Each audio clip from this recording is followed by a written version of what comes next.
നമസ്കാരം, എല്ലാവർക്കും പുതിയൊരു വീഡിയോയിലേക്ക് സ്വാഗതം. ഈ വീഡിയോയിൽ നമ്മൾ കേരളത്തിൽ BSc നഴ്സിംഗ് കോഴ്സുള്ള പ്രൈവറ്റ് മെഡിക്കൽ കോളേജുകളെ കുറിച്ചാണ് പറയുന്നത്. മുൻപ് നമ്മൾ കേരളത്തിലെ ഗവൺമെന്റ് മെഡിക്കൽ കോളേജുകളെ കുറിച്ചും പ്രൈവറ്റ് സെൽഫ് ഫിനാൻസിംഗ് കോളേജുകളെ കുറിച്ചും പറഞ്ഞിരുന്നു. പ്രൈവറ്റ് സെൽഫ് ഫിനാൻസിംഗ് കോളേജുകളിൽ പ്രൈവറ്റ് മെഡിക്കൽ കോളേജുകളും ഉണ്ട്.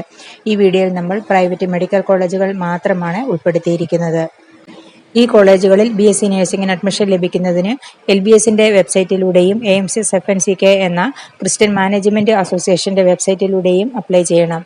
രണ്ട് വെബ്സൈറ്റുകളിലും ആപ്ലിക്കേഷൻ സ്റ്റാർട്ട് ചെയ്തിട്ടില്ല. +2ന്റെ റിസൾട്ട് വന്നതിന് ശേഷം മാത്രമാണ് ആപ്ലിക്കേഷൻ ആരംഭിക്കുന്നത്.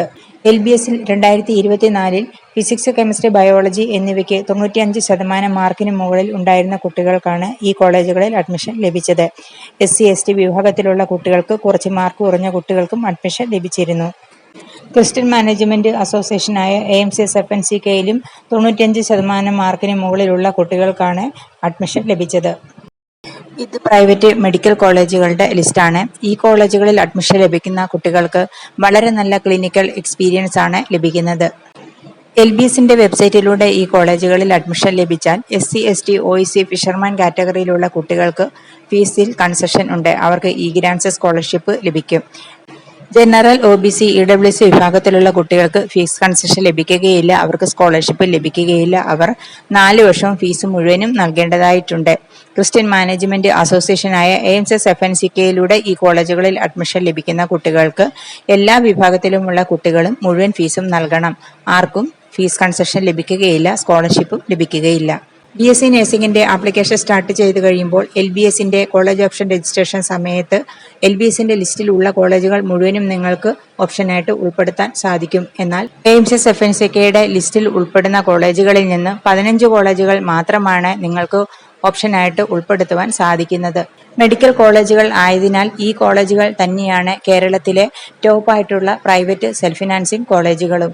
മുൻവർഷങ്ങളിൽ +2 പാസ്സായ കുട്ടികളും ഇപ്പോൾ +2 എഴുതിയിരിക്കുന്ന കുട്ടികളും ഒരുപാട് കുട്ടികൾ ചോദിക്കുന്നുണ്ട്, എത്ര % മാർക്കുണ്ടെങ്കിൽ ഗവൺമെന്റ് മെഡിക്കൽ കോളേജുകളിലും അതുപോലെ ടോപ്പായിട്ടുള്ള കോളേജുകളിലും അഡ്മിഷൻ ലഭിക്കുമെന്ന്.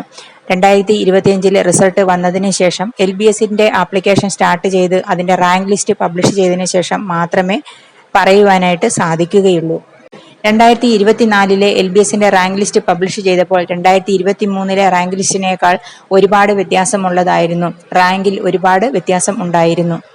2023 അഡ്മിഷൻ ലഭിച്ച റാങ്കിന് 2024 അഡ്മിഷൻ ലഭിച്ചിരുന്നില്ല. അതുകൊണ്ട് 2025 റാങ്ക് ലിസ്റ്റ് വന്നെങ്കിൽ മാത്രമാണ് ആർക്കെല്ലാം ഗവൺമെന്റ് കോളേജുകളിലും അതുപോലെ പ്രൈവറ്റ് സെൽഫ് ഫിനാൻസിംഗ് കോളേജുകളിലും അഡ്മിഷൻ ലഭിക്കാൻ ചാൻസ് ഉണ്ട് എന്ന് പറയുവാനായിട്ട് സാധിക്കുകയുള്ളൂ. ഈ പ്രൈവറ്റ് മെഡിക്കൽ കോളേജുകളിലെല്ലാം അവൈലബിൾ ആയ clinical quality, advanced technologies, specialised services എന്നിവയുടെ എല്ലാം അടിസ്ഥാനത്തിലും ഹോസ്പിറ്റലുകൾക്ക് റാങ്കിങ്ങിൽ വ്യത്യാസമുണ്ട്. ഗവൺമെന്റ് കോളേജുകൾ കഴിഞ്ഞാൽ ടോപ്പ് പ്രൈവറ്റ് സെൽഫ് ഫിനാൻസിംഗ് കോളേജുകളിൽ അഡ്മിഷൻ ആഗ്രഹിക്കുന്ന കുട്ടികൾക്ക് ഈ കോളേജുകൾ ഓപ്ഷനായിട്ട് ഉൾപ്പെടുത്താവുന്നതാണ്. നിങ്ങൾക്ക് താല്പര്യമുള്ള കോളേജുകൾ ഓരോ കോളേജിന്റെയും റാങ്കിങ്ങിന്റെ അടിസ്ഥാനത്തിൽ ഓപ്ഷനായിട്ട് ഉൾപ്പെടുത്തണം. വീഡിയോ എല്ലാവർക്കും ഇഷ്ടപ്പെട്ടു എന്ന് വിചാരിക്കുന്നു. അടുത്തൊരു വീഡിയോ ആയിട്ട് വരുന്നത് വരെ ബൈ.